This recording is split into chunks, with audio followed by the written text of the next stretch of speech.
Assalamualaikum warahmatullahi wabarakatuh. Perkenalkan, nama saya Yalatunisa dengan NIM 21021 dengan prodi komputasi akuntansi. Oke, presentasi saya hari ini membahas mengenai hak cipta terhadap program komputer. Saya berharap bahwa dengan berbagi informasi ini, kita semua akan mendapatkan wawasan baru dan pemahaman yang lebih dalam mengenai topik ini.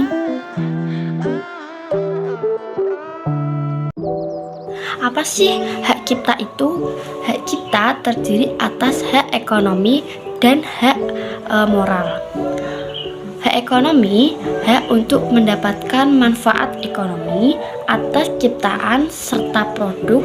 Hak terkait hak moral, hak yang melekat pada diri pencipta atau pelaku yang tidak dapat dihilangkan atau dihapus tanpa alasan, walaupun hak cipta atau hak yang terkait telah dialihkan. Di dalam hak cipta memiliki fungsi dan sifat hak cipta itu sendiri. Dan hak cipta itu sendiri memiliki beberapa fungsi, yaitu sebagai benda yang bergerak, yang dapat beralih atau dialihkan baik seluruhnya maupun sebagian karena pewarisan, gibah, wasiat, perjanjian tertulis, atau sebab-sebab lain yang dibenarkan oleh peraturan perundang-undangan. Dalam hal pewarisan, kecuali jika pencipta itu meninggal dunia menjadi milik ahli waris dan hak cipta tersebut tidak dapat disita kecuali jika hal itu diperoleh dengan melawan hukum. Oke, di dalam hak cipta ada 3 komponen yang harus mesti kita ketahui, yaitu yang pertama pencipta, ciptaan, dan pemegang hak cipta. Pencipta adalah seorang atau beberapa orang yang secara bersama-sama atas inspirasinya melahirkan suatu ciptaan berdasarkan kemampuan pikiran, imajinasi, kecacatan, dan keterampilan atau keahlian yang dituangkan ke dalam bentuk yang khas dan bersifat pribadi.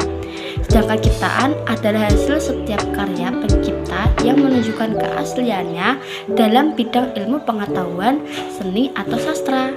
Yang terakhir yaitu pemegang hak cipta. Hak cipta sebagai pemilik hak cipta atau hak yang menerima hak tersebut. Oke, fungsi dan sifat hak cipta itu sendiri memiliki fungsi yaitu sebagai benda yang bergerak. Benda yang bergerak yang dapat beralih atau dialihkan baik seluruhnya maupun sebagian karena pewaris, hibah, wasiat, perjanjian tertulis, dan sebab-sebab lain yang dibenarkan oleh peraturan perundang-undangan.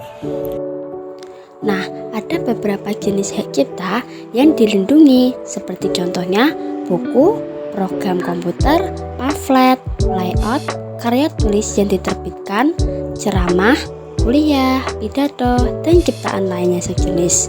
Drama atau drama musikal termasuk geografi, pewayangan, antonim, seni rupa dalam bentuk segala seperti seni lukis, gambar, seni kaligrafi, fotografi, dan lain sebagainya, dan masih banyak lagi. Nah, selanjutnya ada beberapa hal yang tidak memiliki hak cipta. Hal yang tidak memiliki hak cipta antara lain yang pertama yaitu hasil rapat terbuka lembaga-lembaga negara, peraturan perundang-undangan, pidato kenegaraan atau pidato pejabat pemerintah. Selain itu putusan pengadilan atau penetapan hakim, keputusan badan admirasme atau keputusan badan-badan sejenis lainnya. Namun, meskipun begitu, kita harus tetap menghargai dan menghormati suatu karya orang lain dan mencari izin atau lisensi yang diperlukan saat menggunakan materi yang dilindungi oleh hak cipta.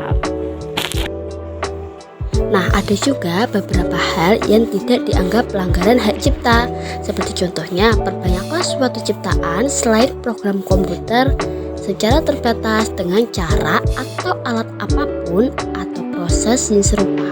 Perubahan yang dilakukan ini berdasarkan pertimbangan ya. UUHC, Undang-Undang Hak Cipta. Pada pasal 30 ayat 1 bahwa masa berlaku ciptaan program komputer adalah 50 tahun sejak ciptaan tersebut diumumkan. Karena barang siapa dengan sengaja dan tanpa hak melakukan perbuatan sebagaimana yang dimaksud di atas dapat dipidana dengan pidana penjara masing-masing paling singkat yaitu 1 bulan atau denda paling sedikit 1 juta rupiah dan atau paling lama 7 tahun atau denda paling banyak 5 miliar rupiah. Kira perlu nggak sih hak cipta itu didaftarkan? Jawabannya yaitu perlu, terutama jika dibuat untuk tujuan komersial serta proaktif mendekati target pasar untuk mencegah maraknya pembajakan. Gimana sih cara mendaftarnya? Yang pertama, registrasi akun terlebih dahulu melalui dgip.co.id untuk mendapatkan username dan password. Lalu upload file maksimal 5 MB. Setelah itu dilakukan pengecekan file. Persyaratan pendaftaran pencatatan ciptaan sebagai formalitas. Setelah itu menunggu pendaftaran untuk disetujui. Jika telah disetujui, keluarlah sertifikasi penyimpanan file berkas untuk mendapatkan sertifikat. Nah, kira-kira seperti itu untuk melakukan pendaftaran hak cipta. Nah, berikut adalah beberapa contoh pelanggaran kasus terhadap hak cipta. Ada pembajakan seperti pembajakan software, duplikasi, dan perbuatan ilegal seperti kaset. Nah, ada beberapa alasan mengapa terjadi maraknya tingkat pelanggaran terhadap hak cipta perangkat lunak di Indonesia. Ya, karena perangkat lunak bajakan lebih murah dibandingkan dengan membeli lisensi data-data yang dimuat dalam format digital. Memudahkan pemakainya melakukan penyalinan data dari satu media ke media yang lain, dan juga kurangnya kesadaran masyarakat untuk menghargai suatu karya orang lain. Nah, kalau sudah begitu, upaya untuk mengatasinya bagaimana? Upaya untuk mengatasinya yaitu dengan open source. Lisensi open source adalah lisensi di mana setiap orang menggunakan perangkat lunak diperbolehkan membuat salinan tak terbatas, menjual atau bahkan memberikan program komputer secara bebas tanpa ada kewajiban membayar kepada siapapun.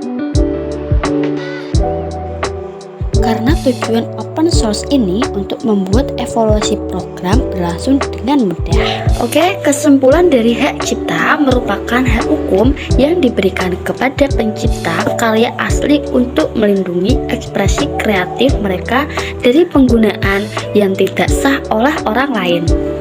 Tujuan hak cipta adalah untuk memberikan intensi bagi para pencipta untuk terus menciptakan karya baru dan inovatif sambil memberikan perlindungan hukum terhadap karya mereka.